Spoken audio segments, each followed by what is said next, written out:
বদর যুদ্ধে অংশগ্রহণকারী সাহাবাদের সম্মান ও ফজিলত। রমজান মাস, যে মাসে পবিত্র কোরআন নাজিল করা হয়েছে, এটি মানুষের জন্য পথ নির্দেশনার প্রমাণপঞ্জি ও সত্য মিথ্যার মানদণ্ড। বাস্তবিকই সত্য মিথ্যা পার্থক্যের এক মহা পরীক্ষায় উত্তীর্ণ হয়েছিলেন আখিরি নবী সাল্লাল্লাহু আলাইহি ওয়াসাল্লামের নেতৃত্বে সাহাবায়ে কেরাম ঐতিহাসিক বদর প্রান্তরে।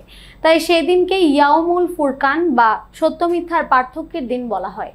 বদরি সাহাবাদের সবচেয়ে বড় ফজিলত হলো আল্লাহ তাআলা তার প্রিয় নবীর জবানে তাদের জান্নাতের সুসংবাদ দিয়েছেন।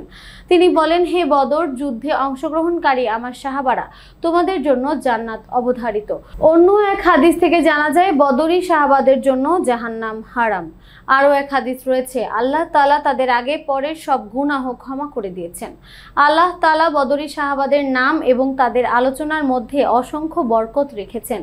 যেমন বুরহান হলবি এবং দাওয়ানি বর্ণনা করেন, তাদের নামের উসিলা ধরে যে দোয়া করা হয় তা কবুল করা হয়, এটা অভিজ্ঞতার দ্বারা প্রমাণিত।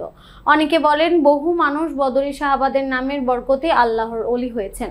আর এটাও বাস্তব সত্য, যেসব রোগীর জন্য বদরি সাহাবাদের উসিলায় সুস্থতার দোয়া করা হয়েছে, তারা আল্লাহর রহমতে আরোগ্য লাভ করেছে। আর একজন আরিফ বিল্লাহ বলেন, আমি যত রোগীর মাথায় হাত রেখে ইখলাসের সঙ্গে বদরি সাহাবাদের নাম পড়েছি, আল্লাহ তাআলা তাদের সুস্থতা দান করেছেন, এমনকি মৃত্যুর সময় হয়ে গেলে তার মৃত্যুও সহজ হয়েছে।